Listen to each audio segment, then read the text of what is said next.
कब्र के भी 4 तोहफे हैं, उसको भी लेके जाना हमें साथ। लोग तो जो कुछ पढ़ेंगे इन्ना जल्ला और ये करेंगे वो करेंगे, फूलों की चादर होता है, फूलों की चादर से कुछ नहीं होता।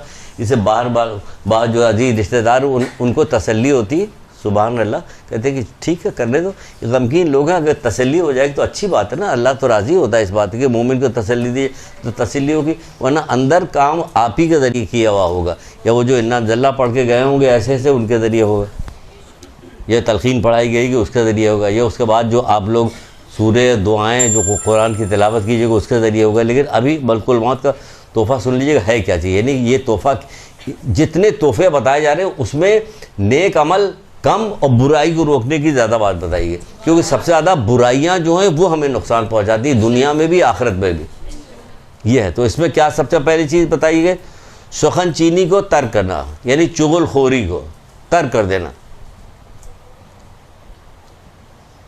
कितना मुश्किल काम है। ये आपका क्या होगा, मैंने तय किया हुआ कि चुगलखोरी नहीं करूँगा, मैं तौबा करती हूँ। इतना थप्पड़ मारा पूरा दिन कि पूरा मुंह लाल हो गया। कि क्या होगा, दिल में आती थी चुगलखोरी कर, फिर मारती यहाँ तक कि मुँह सूज गया हमारा। इतना मुश्किल काम है आप लोगों के लिए चुगलखोरी का तर्क करना। सभी हैं, सब शामिल हैं उसमें। आप लोगों को बिलावजे कहा जाता है, खैर वो तो आप ही दिल जानता हो कि बिलावजे कहा जा रहा है, सही में कहा जाए। किसको तर्क करना, चुगलखोरी को तर्क करना। एक हदीस सुनाएंगे, इसमें दोनों चीज़ें आ जाएंगी, दो उसमें आएगा। पेशाब की नजासत से अपने आप को पाक साफ रखना, इतनी अहम तरीन चीज़ है ये। बच्चों के सिलसिले में जो कुछ होता है उसको भी ख्याल रखना पड़ेगा पाक। और कुरान मजीद की तिलावत करना, कुरान मजीद की अभी सब के बारे में बताते हैं, तिलावत करना और नमाज शब का पढ़ना।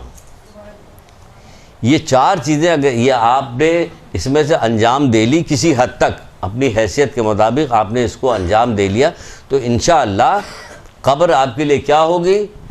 जिस मौला से मोहब्बत करते हैं, जिस मौला के नारे लगाते हैं, जिस मौला का इश्क हमारे दिल में मौजूद है, हमारे दिल में मौजूद नहीं, अल्लाह ताला ने डाला है तो मौजूद है, वरना हमने हर चीज़ अपने पास से हटाई हुई, सराय मजबूरी इस बात की कि अहले बैत की मोहब्बत डाली है तो अब हम मजबूर हो गए। ये एहसान अल्लाह ताला का है। वही मौला क्या कहते हैं कि अब इसको ये आपने काम कर लिया तो क्या होगा, जन्नत की वादियों में से एक वादी बन जाएगी। ये आपकी कब्र जो है जन्नत की वादियों में से एक वादी बन जाएगी। तो क्या काम करना पड़ेगा, सुखन चीनी यानी उसको तर्क करना, चुगलखोरी का तर्क करना और पेशाब की नजासत से अपने आप को बचाना। जब अल्लाह के रसूल हदीयतुश शिया की रवायत आपको गालिबन सुनाई भी है, ताकि आपको याद रहे, बार बार सुनाए कि कितनी बार सुनाई कि 1000 के बाद तब तो हमने झूठ बोलना छोड़ा। ये 1000 दफ़ा कहते हैं तब बात छूटती है। इतनी अंदर का जो नफ्स है ना वो ऐसा बनाया गया है, ऐसा बना हुआ है कि इस पर काबू करना इतना मुश्किल तरीन काम है। तभी तो है कि कितनी 10-10, 11-11 दफ़ा किसको कसमें अल्लाह ताला को कसम खानी पड़े। सोचे कितनी हैरत की बात है कि अल्लाह ताला कसम खा रहा, अल्लाह कसम खा रहा। 10-10, 11 का जिसने अपने नफ्स की इस्लाह की, ये नफ्स ऐसा शरीर है कि इसकी इस्लाह की, वो काफला पा गया। जिसने उसको छोड़ दिया वो नामुराद रहा। इसको दबाइए, नफ्स को दबाना पड़ेगा, इसको एक दफ़ा में काम नहीं चलेगा। जन्नतुल बकी से अल्लाह के रसूल गुजर रहे थे तो एक कब्र के बाद जाके खड़े हुए, और खड़े होने के बाद आपने कहा कि क्या, यहाँ भी देखिए कसम खा रहे हैं, उस ज़ात की कसम जिसने मुझे नबी बनाया, उस ज़ात की कसम जिसने मुझे नबी बनाया। अभी क्या तो क्या हुआ, उस ज़ात जिसने मुझे नबी बनाया है। तो जिस कब्र के पास खड़े हुए थे कहा कि अभी जहन्नुम का आग का गुर्ज फरिश्तों ने ला के इसको मारा है, ऐसा मारा कि इसके दिल टुकड़े टुकड़े हो गए, इसके टुकड़े टुकड़े हो गए। मलाइका अभी इसको उठाया, उठाने के बाद इससे सवाल किया, सवाल करने के बाद उस ज़ात की ख़त्म जिसने मुझे नबी बनाया, उन्होंने उसे जहन्नुम का एक गुर्ज ऐसा मारा कि जिसकी वजह से आग की वजह से इसके दिल के टुकड़े टुकड़े हो गए। इसके बाद फिर आगे बढ़े और यही जुमला फिर दोहराया। यही जुमला दोहराने के बाद कहने लगे कि अगर मुझे तुम लोगों के दिल के फट जाने का खौफ ना होता तो अभी मैं वो आवाज़ तुम्हें सुनाता जो मैं सुन रहा हूँ। बताइए, जो तुम्हारे दिल के फटने का खौफ ना होता तो अभी वो आवाज़ सुनाता जो मैं सुन रहा हूँ। तो असहाब ने कहा कि अल्लाह के रसूल, इन लोगों का क्या कसूर था। जन्नतुल बकी में खड़े होकर ये बात कह रहे हैं, तो उनका कि इनको क्या कसूर था कि एक शख्स जो था चुगलखोरी किया करता था और दूसरा पेशाब की नजासत से अपने आप को बचाता नहीं था। इतना अहम इतना है। और अलग अलग बेशुमार रवायतें मिलेंगी कि चुगलखोरी अज़ाब क़ब्र का बायस है, चुगलखोरी अज़ाब क़ब्र का बायस है। मौला मुश्किल कुशा की भी रवायत मौजूद है और कई जगह रवायतें मौजूद है कि जिसमें कहा गया चुगलखोरी क़ब्र के अज़ाब का बायस है, यानी चुगलखोरी कीजिएगा तो क़ब्र में आपके अज़ाब होगा। यहाँ तो रोते पीटते हुए घर वाले आके बैठ जाएंगे और सब एक दूसरे से बातें कर रहे थे, वो वहाँ पर काम हो रहा होगा, वो किसी को नहीं दिखाई दे रहा। ये दिखा रहे हैं कि देख लो हम तुम्हें दिखा रहे हैं, तुमको तो नहीं दिखाई दे रहा, हम दिखा रहे हैं। फिर ये हो गया। तीसरी चीज़ क्या? कुरान की तिलावत। इसको भी ऐसा अपना बहुत सारी चीज़ें, ये कुरान एक कैसी चीज़, कैसी किताब, आपको क्या बताएं।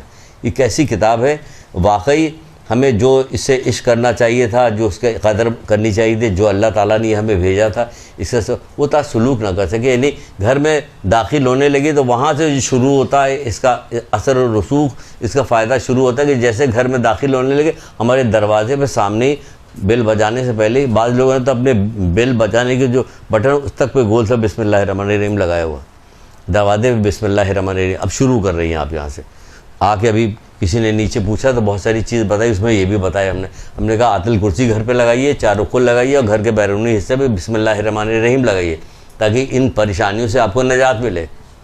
गाना बजाना, चुगलखोरी, गंदगी, नजासत, सारी चीज़ घर के अंदर है। इसके अंदर तो दुआ वगैरह कहाँ कबूल होती है, तिलावत कुरान है नहीं। आप कम से कम ये कहा जाता है, मशहूर है वाली बात, कितनी बताई गई है, यहीं से बताई गई सारी बातें, कि जिस शख्स ने नमाज के बाद आतल कुर्सी पढ़ी, उसके और जन्नत के दरमियान सिर्फ मौत हायल है, हायल, जिन्हें रुकावट डाली है, वरना जैसे ही उसकी आंख बंद होगी जन्नत पे जाएगी।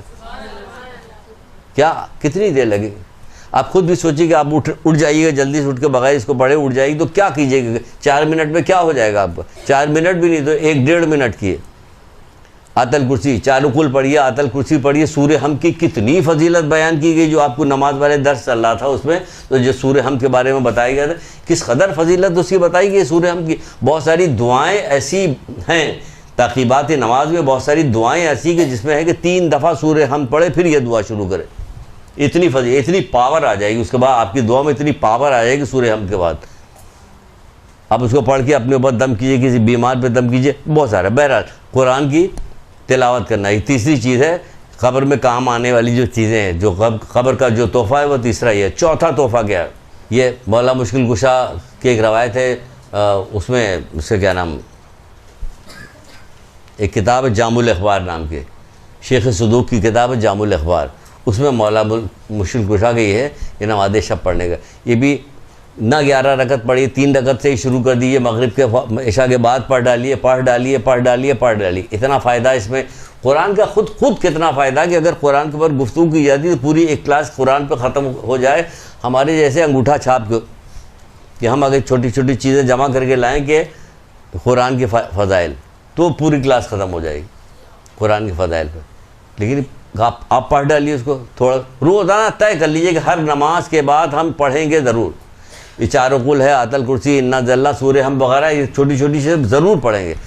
इशा के बाद ज़रा से लंबी पढ़ लीजिए, थोड़ा सा ज़्यादा, जिसको जैसी तौफीक को पढ़ ले, उसके बहुत ज़्यादा फ़ायदे हैं। मेरा चौथी चीज़ का फ़ायदा क्या चीज़ है? चौथी चीज़ है नमाज शब। 7 फ़ायदे बताए गए, मौला ने 7 फ़ायदे बताए, बेशुमार ही, लेकिन एक हदीस में ये 7 फ़ायदे हैं। ये क्या फ़ायदा बताए? नमाज शब पढ़ने वाले की दुआ कबूल होती है। क्या दुआ कबूल होती है? नमाज शब पढ़ने वाले की दुआ कबूल होती है।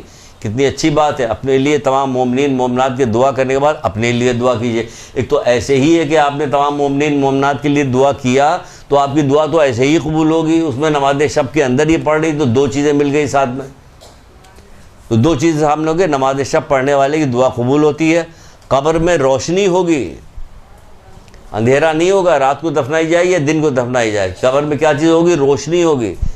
किस वजह से? नमाज शब पढ़ने वाले की कब्र में रोशनी होगी, अज़ाब कब्र से पनाह मिलेगी, कोई अज़ाब कब्र का नहीं होगा। किसको? नमाज शब पढ़ने वाले को। नमाज शब पढ़ने वाले को क्या काम होगा? फिर उसका नामा अमाल उसके दाहिने हाथ में दिया जाएगा। क्या समझी? उसका नामा अमाल उसे दाहिने हाथ में दिया जाएगा। तो यहाँ भी इसमें भी कहा जा रहा है, क्या कहा जा रहा है? नमाज शब वाले को क्या कहा जाएगा? उसका नामा अमाल उसके दाहिने हाथ में दिया जाएगा और रोज़ क़यामत वो अपनी कब्र से इस तरह निकलेगा, उसका चेहरा 14वीं की चांद की तरह नुमाया होगा। सुभान अल्लाह। बेखौफ पुल सरात से आंधी की तरह गुजर जाएगा। कौन? नमाज शब पढ़ने वाला बेखौफ पुल सरात से आंधी की तरह गुजर जाएगा। तो कई रफ्तार उस पर बताई गई पुल सरात से गुजरने के लिए, लेकिन नमाज शब पढ़ने वाले को कहा गया कि आंधी की तरह गुजर जाएगा। अल्लाह ताला उसके पिछले गुनाह माफ़ कर देगा, और खाली माफ़ नहीं करेगा, बेहिसाब जन्नत में दाखिल करेगा। देख रहा आपने कि किस चीज़ की वजह से? नमाज शब की वजह से, नमाज शब पढ़ने की वजह से।